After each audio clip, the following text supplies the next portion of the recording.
रात में अपनी खुशियों की सौगात लाई है, नन्ही सी परी आज तुम्हारे घर पर आई है। अक्सर ये मुहावरा केवल सुनने में अच्छा लगता है, लेकिन वास्तविक समाज की दशा ऐसी है कि बेटी के पैदा होने पर गौरव की जगह मायूसी का अनुभव करते हैं। लेकिन जब बेटियां माता पिता को बेटों से कहीं अधिक खुशियां देती हैं, तो समाज में तुच्छ मानसिकता के लोगों की सोच पर प्रश्न चिन्ह बनता है।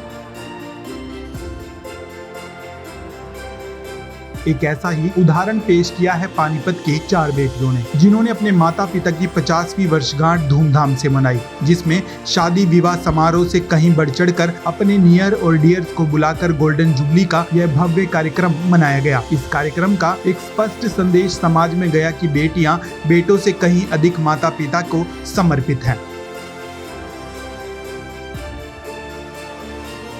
आपको बता दें कि बेटियों के प्रति घृणित सोच के कारण लगातार लिंग अनुपात में भी असंतुलन पैदा हो रहा है, जिसे लेकर देश के प्रधानमंत्री नरेंद्र मोदी ने बीड़ा उठाते हुए हरियाणा के जिला पानीपत की धरती से 2015 में बेटी बचाओ बेटी पढ़ाओ का नारा देकर समाज में एक अद्भुत संदेश दिया था।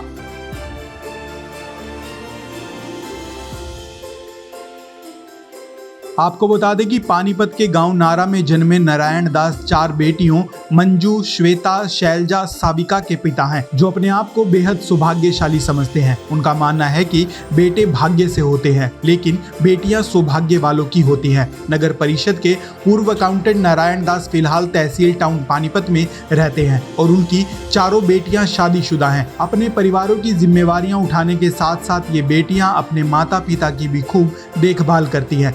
आइए सुनवाते हैं इस बारे में नारायण दास और उनकी बेटियों का क्या कुछ कहना है।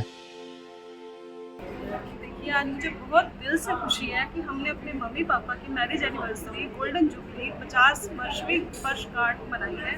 इस विषय के बारे में मैं एक बात कहना चाहती हूँ कि जरूरी नहीं है संतान बेटा या बेटी, बेटियाँ भी बहुत अच्छा जाती हैं, बहुत सुख दे सकती हैं। मैं ये नहीं कहती बेटे गंदे हैं, मैं ये कहना चाहती हूँ कि बेटा बेटी में कोई फर्क नहीं है, बेटियों को भी उतनी ही खुश, शायद उससे ज़्यादा खुशी होती है। तो आज मैं अपने दिल के आभार प्रस्तुत करना चाहती हूँ। मैं बहुत खुश हूँ, हमारे नियर और डियर सब आए और सबने बहुत एंजॉय किया। मैं हार्दिक धन्यवाद है। नहीं, सच बताऊँ तो कभी नहीं, कभी भी नहीं। मैं अपने भगवान श्री कृष्ण को भाई मानती हूँ, आज तक मानती हूँ। बचपन से उन्हीं को राखी बांधते हैं और इतना हमारा सौभाग्य है, दुर्लभ है कि हमें हमारे गुरु जो हमारे लिए आदर्श है, जो एक बेटी होते हुए उन्होंने इतना अच्छा संभाला, और उन्हीं के आदर्शों पे हम भी चलना चाहते हैं।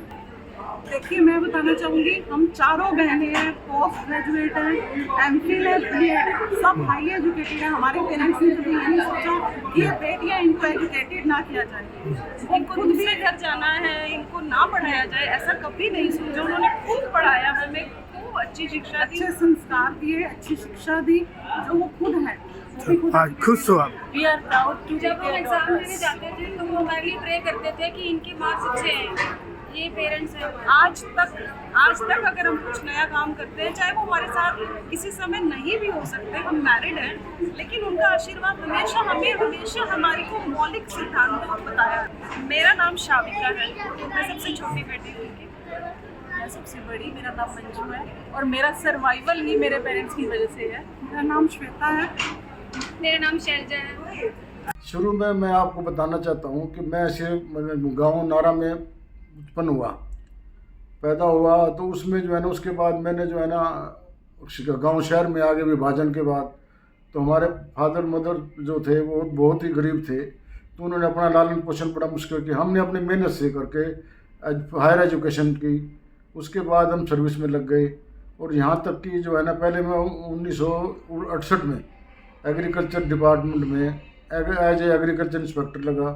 फिर वहाँ से मैंने रिज़ाइन दे करके 1975 में 16 मई 1975 को नगर पालिका पानीपत में एज स्टेनोग्राफर के पद पर नियुक्त हुआ। अब आज की डेट में मुझे 15 साल हो गए हैं रिटायरमेंट हुए हुए।